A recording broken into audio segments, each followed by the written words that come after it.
Hello, my friends. Welcome. My name is Joe. This is the Joe Martino Show. If you're new here, welcome. If you're returning, welcome. 2020 is finally almost over.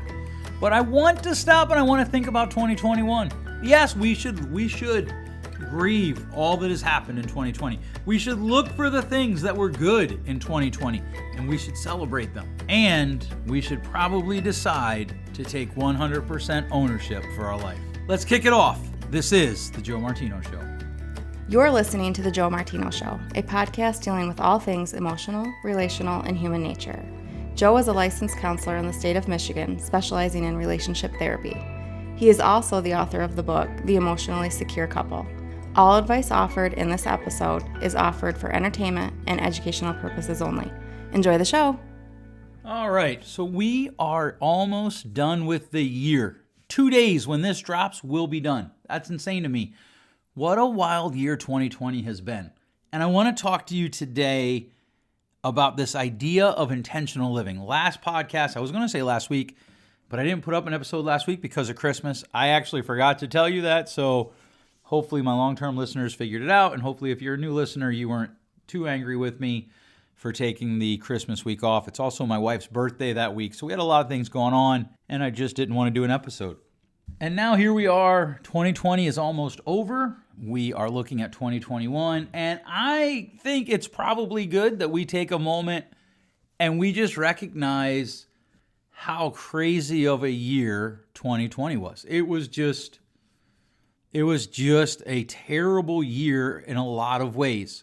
And yet, a thing that I'm starting to hear from people emerge just a little bit is the reality that in many ways it was also a wonderful year. There were a lot of good things that happened. I'm hearing from families talking about how they found more time to hang out together. Old hobbies were found to be anew again. And a lot of positive things have come out of 2020 for many people. And there are many people who had a lot of negative things happen in 2020. They've lost loved ones.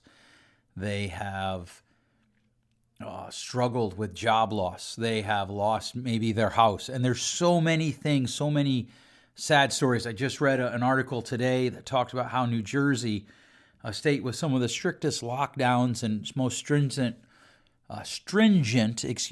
mask covering rules, has seen more suicide deaths than COVID-19 deaths. And I'm not here to get into any political debate about COVID-19. If you send me an email about it and it's politically laced, I just want you to know I'm just going to hit the delete button. It's a really simple button to find on my keyboard, and I just hit it. I do think we need to talk about the mental health aspect of all the things that we're doing, and we need to start looking at outcomes, both with things that are happening with COVID-19 and then the things that are happening from the outcome that we're doing, the things that are happening from the countermeasures that we're taking. And one of the things that concerns me is there are people who I'm talking to and they're just kind of like, well, whatever happens, happens. I'm just glad that I survived 2020 and I'm not really going to do a whole lot to move into 2021 in a very specific way. And that always bothers me because we only get so many trips around the sun, as the great philosopher Kenny Chesney sings. And we need to take advantage of each opportunity. We need to embrace each opportunity. We need to embrace both the good and the bad, the good, and let me just be frank, the hard. And often what I deal with when I talk to people about what are their plans for the next year, it isn't the good and the bad, it's the good and the hard, and they equate hard with bad. For instance, in the last podcast that I talked about how we need to live intentionally in our friendships. There are friendships that we all have that we need to consider ending. There are friendships that we need to let end, a natural, organic passing. And by and large, it was well received, but most of the pushback wasn't about the actual whether or not people have too many friends. It was about how it would be hard to actually implement the changes that I was suggesting. To which I often respond, of course it'll be hard, because most things in life that improve us are hard. I was just talking to a guy just recently about his business and about how his lifestyle has been affected by his business. And he talked about how he had partners early on who didn't put in the work that he put in, And when he was like, okay, I'm done, I'm moving on, he left them and went and started his own thing and took his portion of the business with him. They were mad, and he was like, I just don't understand. They didn't put the time in. Why did they think they were going to get the results that I got? And that's what I want to talk to you about today. You have to put in the work to get the results that you want. And part of that is planning. Part of that is taking some time between now and I don't typically firm up my year plans until the middle of January. I like to let the year run itself out. I like to pull in some different ideas and concepts, and I like to do some research basically the last quarter of the year on what are things that I might do to improve my productivity, to improve my relationship with my wife, to improve my relationship with my children, to improve my relationship with my friends, to improve me as a person, to improve me as a business person. What are the things that I can do? And I start to kind of take notes and jot down ideas. I have a notebook that whenever I get an idea, whenever I have a thought, I just write it down and we go from there. And I enjoy that. It's a good way I have found to set up the year. And part of this is you have to stop and think, what could you do next year? Now, one of the things that I hate, I don't know if I've talked about this before or not, to be honest with you. I don't remember. But one of the things that I hate is when people say, what if you couldn't fail? What would you do? To me, that's a stupid question. That's like saying, well, what if you owned a dragon? What would you do? Would you go burn down a city? Would you defend a city? What would you do? If you could fly, what would you do? And while those are fun questions, they're not based anywhere in reality. My question that I like better, that I believe is more rooted in reality, that is more rooted in truth, is if it didn't matter that you failed, what would you do? If it didn't matter what you tried, if what you tried didn't work, what would you do? And here's why I like this question, because most of the things that you're going to try, it won't matter if you fail, even if it's job related. You'll be able to figure it out. If you're willing to work, if you're willing to outwork the pain, you'll be able to overcome it. You'll be able to move on. For most of us, it's not actually the fear of failure that stops us. I guess I should say it like this. I'm convinced that for most of us, it's not actually the fear of failure that stops us. It's the fear of what that failure means, that people are going to judge us, that people are going to poke their finger at us, that people are going to laugh at us, that people will mock us, because most people don't want to take risk. So if you take a risk and fail, they're going to be sure to remind you of it. And in reality, what they're doing is they're reminding themselves, because they don't want to fail. This is why people stay in terrible relationships for a long time. This is why high school students will keep in the same friend group forever. Even though when you ask them, why are you with those people? They're toxic. I'm telling you, I have clients and I say to them, why do you keep these friends? They're toxic. And they say, well, what else am I supposed to do? Lead. Stand up. Take responsibility for your own life. I'm reading an excellent book about leadership. And one of the points of the book is, if as a CEO of a company, you're not willing to have hard conversations with your executive team, it's a bit hypocritical to expect them to have hard conversations with their teams, because leading is taking ownership of what you're doing. Well, Joe, what does this have to do with taking risk? I'm glad you asked. Most people don't take risk because they're terrified to take ownership of the risk. So when we started this company, I have said this before, but when we started this company, people said, you can't do it with that license. And I said, okay. When I refused to take insurance money, mostly because I couldn't jump through the hoops that they wanted me to jump through, most people said, you can't do that. When I said that you can't do that, we kept saying, okay. We're just going to keep working. We have this big dream, this vision of what we're going to do. And I still have one for my life. I don't share it as much anymore, because what I found now is when I start sharing it, people judge me whether I fail or not. They kind of look at me like, whoa, like that's kind of arrogant, is it? So I won't share it. And if I accomplished it, then I guess some people will know and some people won't, and it's fine. And so when you look at next year, what would you do if it didn't matter that you failed at trying it? What would you try? Would you try to run a marathon? Would you try to run a book? Would you try to start your own business? Would you ask that girl out? Would you ask that guy out? Would you propose to your girlfriend? Would you propose to your boyfriend? Would you take a vacation somewhere? What would you do? What do you want December of 2021 to look like? And I don't know. For all I know, there's going to be another pandemic next year. But here's the thing. There were people this year who were successful at what they set out to do in January, even in the midst of the pandemic, because they adjusted to what their reality was. Right? So the first thing we want to do is we have to take ownership of our own lives. You have to take ownership of your own life. No one is coming to save you. Stop blaming other people for what isn't right in your life. It's not your mother-in-law's fault. It's not your mom's fault. It's not your dad's fault. It's not your father-in-law's fault. It's not your spouse's fault. Stop blaming other people for what's wrong in your life and take ownership of it. Yeah, but Joe, my dad beat me. Okay, you know what? That is terrible, and I cannot tell you how much sympathy I have for you. Honestly, that's terrible. But unless you're a minor still living in his house, it doesn't matter anymore in relation to what you're going to do. You have to make choices. And the first choice you have to make is, am I going to own my life, or am I going to let what happened to me own my life? Well, you just don't know what a jerk my ex is. I have to clean up the language of what I hear sometimes. You're right, I don't. I can tell you this. I know that there are a lot of jerks out there that are exes. I know that there are a lot of dads out there that are just, if I can just be totally transparent with you, they are infuriating to me how they treat their children. There are a lot of moms out there that use their children like bargaining chips, and it's infuriating. So you're right. I don't know your ex, probably. I know a few of your exes. But again, it doesn't matter on what you're going to do with your life. You have to own it, and then you have to adjust. You have to own it first, and then you have to adjust. And then we start talking about what we're going to do. But first, own my life. I have to own my life. This is what my life is.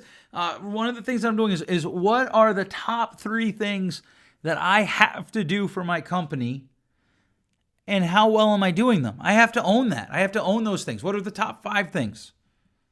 If I want to get a book published, which I do, what are the top 5 things I need to do in 2021? Why didn't I get a book published in 2020? When my book first dropped in 2018, my goal was to have another book come out this year. Why didn't I accomplish that? I need to have a heart-to-heart. I need to have a heart-to-heart conversation with myself about that. That is going to be hard, but I have to own my own part in it.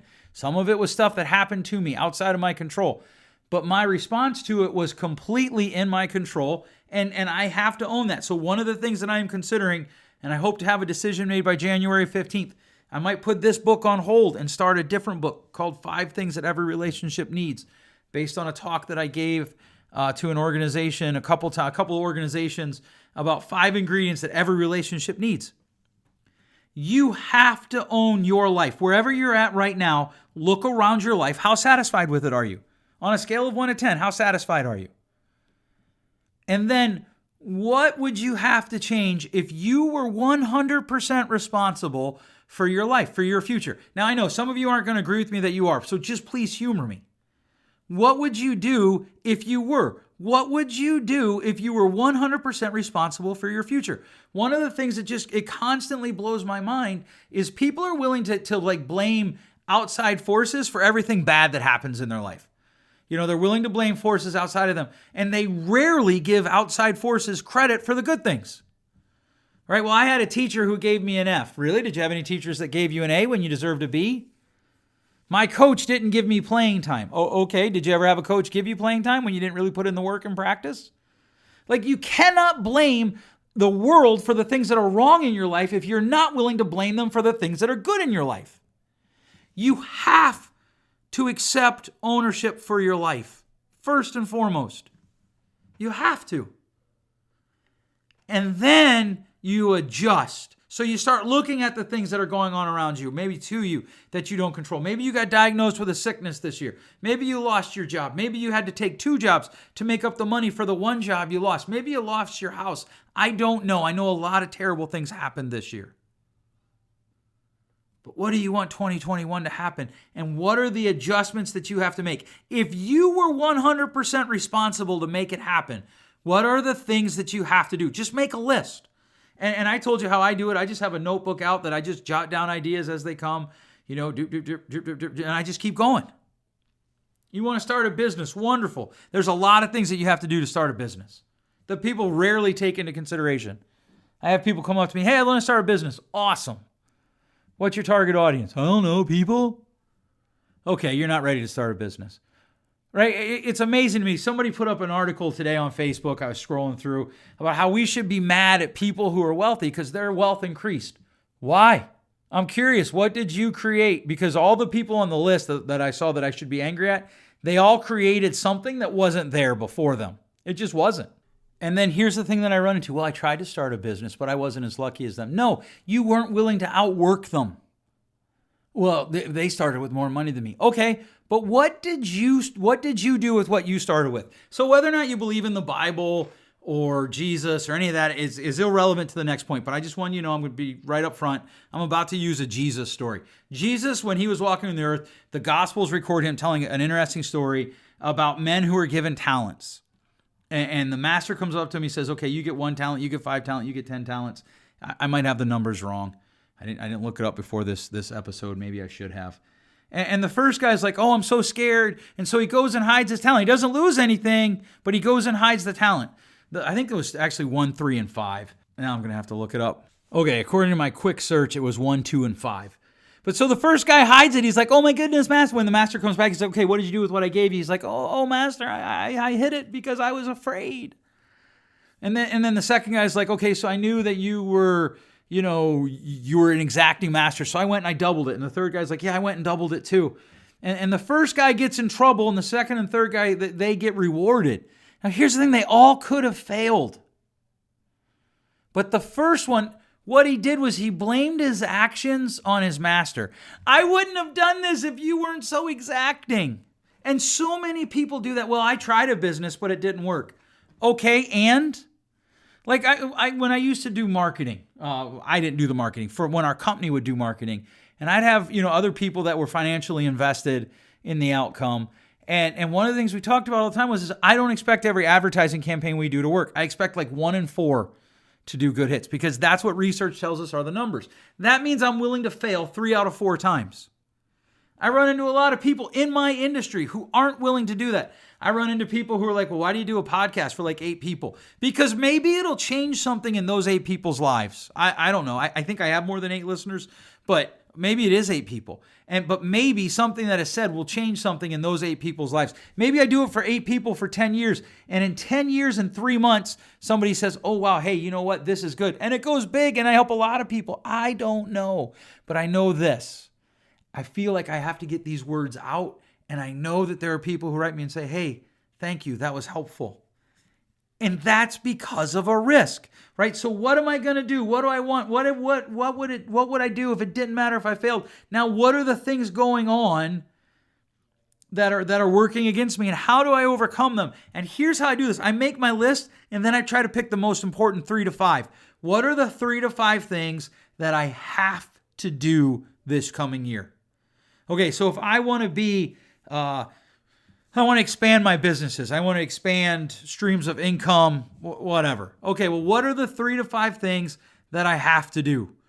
I have to pay off debt. I have to have savings. I have to gather information. I have to have a way to filter that information.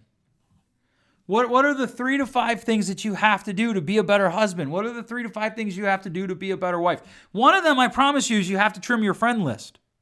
You have to take ownership of your life, and you're going to have to trim your friend list. It drives me crazy. Good soul. When people are like, oh, I just get so hurt when I see things going on and I wasn't invited. Like, are they supposed to invite all 20 of you every time? That's insanity. Well, but we've all been friends for a long time. I get it. But literally, like just take a breath. Maybe they didn't have time this time to have 20 friends. Well, Joe, that hurts my feelings. Great. I'm glad you can recognize that and verbalize it. That is awesome. But now, what does it mean for you to own that in your life rather than push it off onto them? In other words, my friend, what are you going to do about it? Joe, you've not met. I know, you're right, I haven't, but what are you going to do about it? Joe, you don't understand. I have fill in the blank. You're right, I don't understand. Unless it's something that I have, then maybe I don't understand it. But it doesn't matter. What are you going to do about it? And I don't mean lofty like, well, I'm going to try harder. That's a worthless sentence. I'm going to try harder. Unless you define what try harder means in measurable terms, that's a wasted, worthless sentence. What are you going to do? about your life in 2021? What are you going to do about your life in 2021? What is the thing that's always been in the back of your head? Maybe, you know what? Maybe your goal is I just want to survive. Okay, great. What are you going to do that's meaningful? Or is really and truly your goal just to live your life and die? Like, do you want to rescue a dog? I've been not craving. I've been wanting a bulldog lately. And I don't want a bulldog, but I kind of want a bulldog because, I mean, we have one dog and I sometimes feel like our life is a little too chaotic for one dog. So, but two dogs, then you have somebody to play with. I'm not going to get a dog. There's my ADHD coming through. But if you want a dog, if you want to rescue a dog, what are you doing to do that? One of the biggest phrases that we tell ourselves that is just a bold-faced lie is I would do that if I had more time. For most people, 99.9% of the people that I talk to, that's a bold-faced lie. They have the time. They choose to spend it somewhere else. They scroll TikTok or Facebook. They watch TV. They don't actually get intentional about their time, which brings us to the second side of this. So the first side is, if it didn't matter that you failed, what would you try? Then what do you need to do it? And then how do you adjust to the things that are going on around you that you don't have control over? Here's the other side of this, which is equally uncomfortable. What are the things you did in 2020 that didn't help you do anything about achieving your goals, that didn't help you become a better human? What are the things that you did that were a complete and utter waste of time, where you took your talent and you buried it in the ground because you were afraid? A number of years ago, I realized that my nighttime routine was not beneficial to my day. And so I stopped watching TV. I just turned it off. And I read. I make it a point to read. 10, 15 minutes, guaranteed. Before I go to sleep, I read 10 to 15 minutes a night. Just to kind of, I'm not overly, strict about it, I guess. Like, there are nights where I'll watch TV or I'll watch, I'll flip through my phone, watch something on my phone. But if I want to read more, I had to take a time and look at my life and say, where are gaps that I could be using to read more? And I'm filling them with things that aren't reading. You have to do that. I want to invest in my wife and my kids above everything else. So literally, when I think about doing other things, I ask myself, how is this going to help me invest in my wife and kids? Now, there are things I do that they don't take part in. I go hunting mostly by myself. Sometimes one or two of my kids will come with me. Sometimes my wife will come with me. I go fishing, and they'll do that a little bit more with me because it's in the warmer weather typically. But what am I doing to invest in them? And when people ask me, hey, do you want to go do this? The first thing I weigh it against is, if I do this thing, how does it help me move forward in these goals that are my stated goals? This is why it's so important to state goals. This is what I want to do in 2021. You don't have to tell the world, tell yourself. But you have to be held accountable. And you can't be held accountable if you haven't set a target. And then once you have a target, you can say, I hit it or I didn't. I did these things that helped me get there, or I didn't do these things that helped me get there, or worse to me, I did these things that not only didn't help me get there, but they took me away from it. But here's the rub. We don't want to be held accountable too much anymore. I was working with a lady who was actually, quite frankly, in my opinion, doing a good job parenting her kids, but she would have this streak that would run through her that would remind her of how her mom parented, and it drove her to the brink of fear. And of course, as you know, the emotion that comes right after fear is anger. And then she would respond with that anger. So she came to me and we were talking through it and we were working through things. And I would tell her, one of the things that you have to do is you have to stop using vocabulary that gives yourself a pass. And she would literally mock me. She'd do it sing-song. I'm like, I know. But you have to do it. If you want to make this change, you have to state that you want to make the change. Then you have to figure out what are the behaviors that you have to do, what are the behaviors that you have to stop, and then you have to find an accountability system. So the first thing we do is we have to take 100% ownership of our lives. You have to take ownership of your life. What are you going to do in 2021? I'm not talking about, look, if you're 400 pounds, you're probably not going to go from 400 pounds to 200 pounds in a very safe way. But you might go to 300. How would you do that? What would you need to do? How would you manage the things that are happening outside of you? How would you manage your responses to them? The things that you don't control. So, you want to get better at your job at work, but you've got a boss that is micromanaging you. First of all, you need to have a heart-to-heart. That's the second time I've messed that up in 30 minutes. A heart-to-heart conversation with yourself. Are you actually being micromanaged, or you just not want to be held accountable? There's a difference there. We're going to do an episode of that in the future. But what are you doing? If you were responsible 100% for your improvement in your career, in your job, and yourself, what would you need to do? What would you need to stop doing? And then how are you going to be held accountable? That's living intentionally for 2021. So there are things that we do. When I say we, I mean my wife and I. Yeah, some of it's just kind of off the cuff, but most of it is incredibly intentional. Very few things that we do are not intentional. Now, if we go buy a bulldog this week, that's not intentional. We're not going to buy a bulldog, but I do kind of want a bulldog. I've completely ruined my own train of thought. What are you going to do with 2021? You're only going to get one shot. Not everyone who sees January 1st, 2021 will see December 31st of 2021. That is a thought that literally drives me in ways that I cannot explain to you.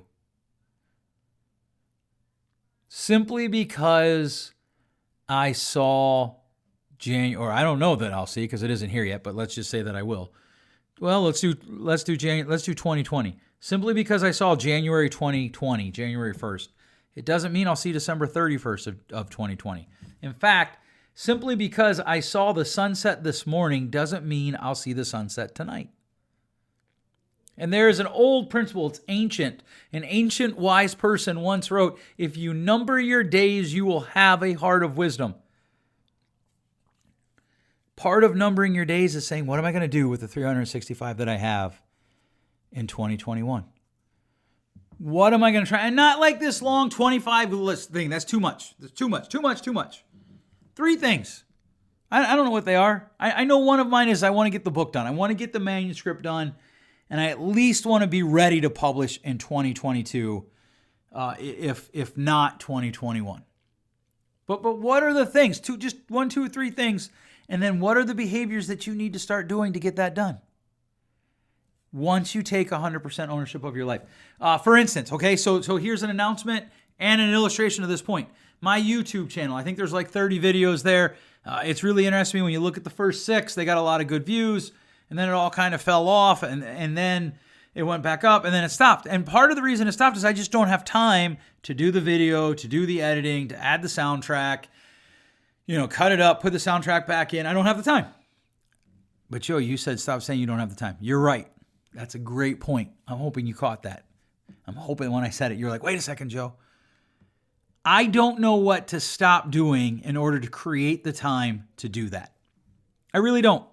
I don't do a whole lot of scrolling, at least not at work. And so I had to come to the place where I hired out part of it. Now I'm still going to do the filming. I'm still going to do this. We're relaunching it in January, those types of things. But I had to find something like, hey, can you do this? How much can you take off of my plate that still moves me towards my goal? And so we were going to do this during COVID, or we were going to do this right before COVID hit. And then COVID hit, and I wasn't quite sure what the company's finances were going to look like, so I put it on hold. And now I have a kind of better idea, I think, as much as I can with the data that I have, about what the year is going to look like. So I called the guy back up. I'm like, hey, man, if you're still interested, I wanted to give you first crack at this. We're going to do this, and we're going to relaunch it. And so that's total ownership. Now I got to start looking at my content. Is my content any good? Do people actually want to listen to this? Will people actually want to watch this? Is it actually enriching people's lives? These are questions that I have to answer, that I sat through and I watched each episode that I've already published. And some of them like, you know what? Yeah, I'd watch that. Oh, that's good. Some of them, no, that wasn't very good at all. And so we'll have to figure that out. How do we produce good content? How do we produce content that helps people's lives? Because one of the problems with the word good is we have to define it. But I have to own it all. And here's what I'm telling you. If it doesn't work out, I have a number of episodes in mind. If it doesn't work out, I'm going to step back and say, okay, well, what could I change about me? Is it the process? Is it what I'm doing? Maybe I just have the perfect face for podcasts and not for YouTube episodes. That's a joke that some of you will eventually get. Some of you probably got it already. But what is the success? What is the thing that I'm looking for? And I'll tell you what, when you produce stuff, it's terrifying. I write a monthly article for a local news publication. I'm debating, do I stop that in 2021? What are the implications if I stop that in 2021? Why do I feel like I don't have enough time to get that done? One of the things, here's something when you run through this, and I know I'm just kind of throwing examples at you here, but I want you to really think about this. One of the things that I do often when I'm typing notes is I'll pull up like Amazon Prime or Netflix or something like that, and I'll watch a show. Nothing wrong with that. I can do my notes. I can, do a lot of paperwork that needs to get done that doesn't require a lot of cognitive power. And I've got this thing going. But here's one of the things I realized. If I do that too much in a day, my productivity goes down. In part because I use my iPad to jot down my notes. So I can either go buy a paper pad and write it down on my paper pad, which I've done that before. I actually really like that experience. Or I could stop watching shows on my iPad and either watch them on my phone or not watch shows. Listen to music. And listen to music that I know so that I'm not caught up in stopping to listen to the lyrics and run through it. I don't listen to audiobooks when I'm doing work because I found that I can't do that, but music is fine. Podcasts tend to trip me up a little bit too. So if you can listen to this while you're doing work, I'm impressed. All right, here's my question. All of this, 2020 is going to end. What do you need to do in 2021 in your life if you are 100% responsible for whatever you get in 2021? Because you are. What would you do if it didn't matter if you failed? What would you try? Write it down. Write it down. Write down the necessary behaviors, the things that you would have to do it. Write down how you're going to respond to the potential things that come at you that you don't control. And then write down the behaviors that you need to stop. Know that I believe in you. I don't even know who you are listening to this, but I want you to know I believe in you. Let's get it done. May it be so. Thank you so much for listening, my friends. If you enjoy this, please share this with your friends. Share it on your social media. Cannot tell you how much I appreciate that. Thanks so much for listening. We'll catch you next time.